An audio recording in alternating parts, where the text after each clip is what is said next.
FC Barcelona resmi menutup musim 2024-2025 dengan gelar La Liga ke-28 usai mengalahkan Espanyol 2-0 di RCD Stadium pada 15 Mei 2025.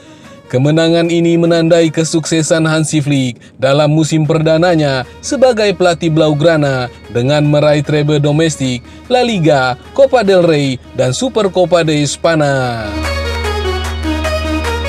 Meski mencatatkan performa impresif, namun Flick belum mampu menyamai rekor tak terkalahkan yang pernah dicapai oleh pendahulunya, yakni Luis Enrique dan Ernesto Valverde.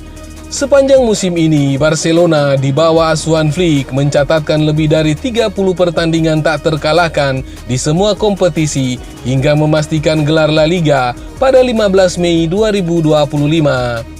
Rekor ini melampaui catatan Pep Guardiola yang mencatatkan 28 laga tak terkalahkan di La Liga pada musim 2009-2010, serta Xavi Hernandez yang membawa timnya tidak terkalahkan dalam 15 laga pada paruh kedua musim 2021-2022.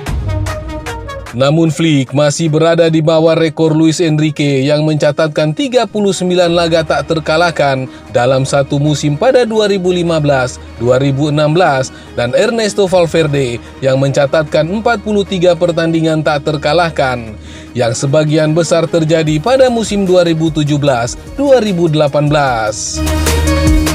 Meski belum menyamai rekor Enrique dan Valverde, pencapaian Flick dalam musim perdananya menunjukkan fondasi yang kuat untuk masa depan Barcelona.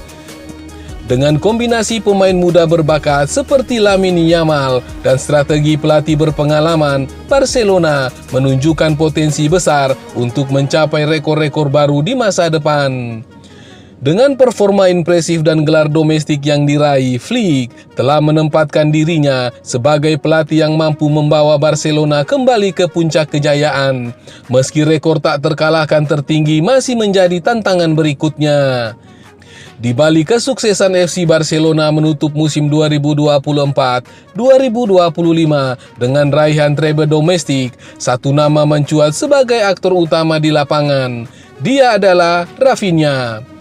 Winger asal Brazil itu menjelma menjadi motor serangan Blaugrana dengan kontribusi langsung pada hampir 60 gol di semua kompetisi.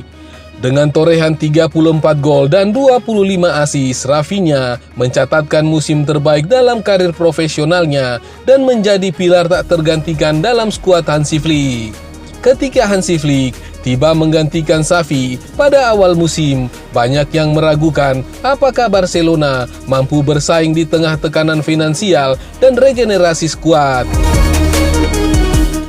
Namun, Flick dengan cepat menemukan keseimbangan dalam timnya. Salah satu keputusan terbaiknya adalah memberi peran sentral kepada Rafinha, bukan hanya sebagai penyerang sayap, tapi juga sebagai pemimpin di lapangan.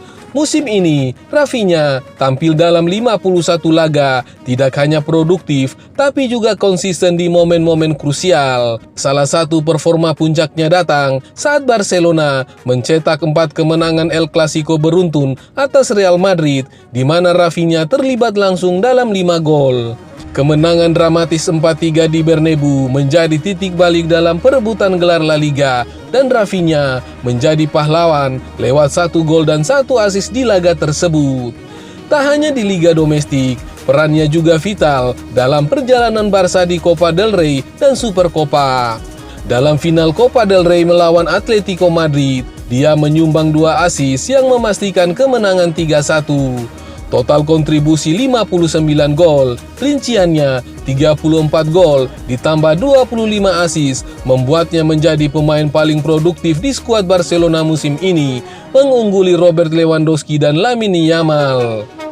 Kepercayaan rekan setim pun mengalir kepadanya saat kapten utama Sergi Roberto mengalami cedera panjang. Rafinha diberi ban kapten oleh para pemain senior, tanda bahwa kehadirannya bukan hanya soal statistik, tapi juga berpengaruh psikologis di ruang ganti. Saya hanya ingin membantu tim sebisa mungkin, statistik itu bonus, tapi yang paling penting kami mengangkat trofi bersama, ujar Rafinha dalam wawancara usai memastikan gelar Liga pekan ke-37. Di belakang Rafinha, dua nama lain turut memberi dampak besar, yakni Lamine Yamal yang usianya 17 tahun sudah mencetak 17 gol dan 25 assist, serta Robert Lewandowski yang mengoleksi 40 gol meski sempat mengalami cedera. Namun di antara ketiganya, Rafinha menjadi pemain paling komplit, tajam, kreatif dan memimpin. Keberhasilan Barcelona musim ini tidak bisa dilepaskan dari kepiawaian Flick meracik strategi, kedalaman skuad, dan munculnya para pemain muda. Namun, jika harus memilih satu nama yang paling menentukan, maka jawabannya jelas Rafinha. Dengan performa seperti ini, tidak berlebihan jika publik Camp Nou menyebutnya sebagai raja baru di sayap kanan Barcelona. Dan jika konsistennya berlanjut ke musim depan, bukan mustahil, dia akan masuk dalam daftar kandidat Ballon d'Or 2025. Barcelona bersiap menghadapi musim 2025-2026 dengan agenda besar usai sukses menutup musim dengan raihan Trofeo domestik. Pelatih Hansi Flick dan Direktur Olahraga Deco dikabarkan tengah menyusun strategi perombakan skuad, termasuk melepas beberapa pemain dan membidik sejumlah rekrutan baru. Sejumlah nama disebut masuk dalam daftar jual. Pertama, Ansu Fati yang gagal bersinar saat dipinjamkan ke Brighton dipastikan tidak masuk dalam rencana utama. Andreas Christensen juga akan dilepas usai minim kontribusi musim ini. Bek senior Clement Lenglet, Oriol Romeu, dan kiper pelapis Inaki Pena ikut terancam di Lego demi menyeimbangkan anggaran gaji.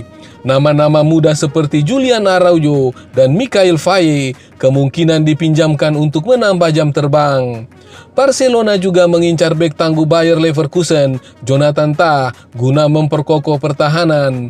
Nama Alejandro Garnacho dari Manchester United juga muncul sebagai alternatif di sektor sayap, walau masih dalam tahap pemantauan. Meski akan banyak perubahan, beberapa nama kunci tetap dipertahankan. Lamine Yamal dinilai sebagai aset utama proyek jangka panjang. Frenkie de Jong dan Ilkay Gundogan juga tetap masuk dalam rencana meskipun sempat dirumorkan akan hengkang. Dengan kombinasi regenerasi dan pembelian strategis, Barcelona berharap bisa melanjutkan tren positif musim ini dan kembali kompetitif di panggung Eropa. Flick disebut ingin membentuk skuad yang lebih dinamis, tangguh, dan konsisten, terutama untuk bersaing di Liga Champions yang menjadi target utama musim depan. Sementara itu, pelatih Barcelona Hansi Flick menilai kekuatan Barcelona musim ini adalah kebersamaan tim. Dengan kinerja yang baik sebagai sebuah grup, Barcelona konsisten tampil solid. Kami membentuk sebuah keluarga. Kami melakukan tugas dengan sangat baik, dengan pola pikir yang kuat dan juga perilaku yang baik.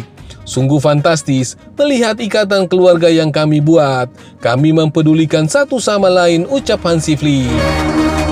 Hansi Flick juga tidak mau membesarkan namanya sendiri sebagai aktor utama di balik keberhasilan Barcelona menjadi juara La Liga musim ini. Dengan minim penambahan pemain baru, Flick bisa mengubah skuad musim lalu menjadi jauh lebih kompetitif di musim ini. Ini bukan liga tentang Lamine Yamal atau Flick, ini adalah tentang liga yang dijalani Barcelona. Kami semua penting, grup ini memegang kunci penting, ujar Hansi Flick.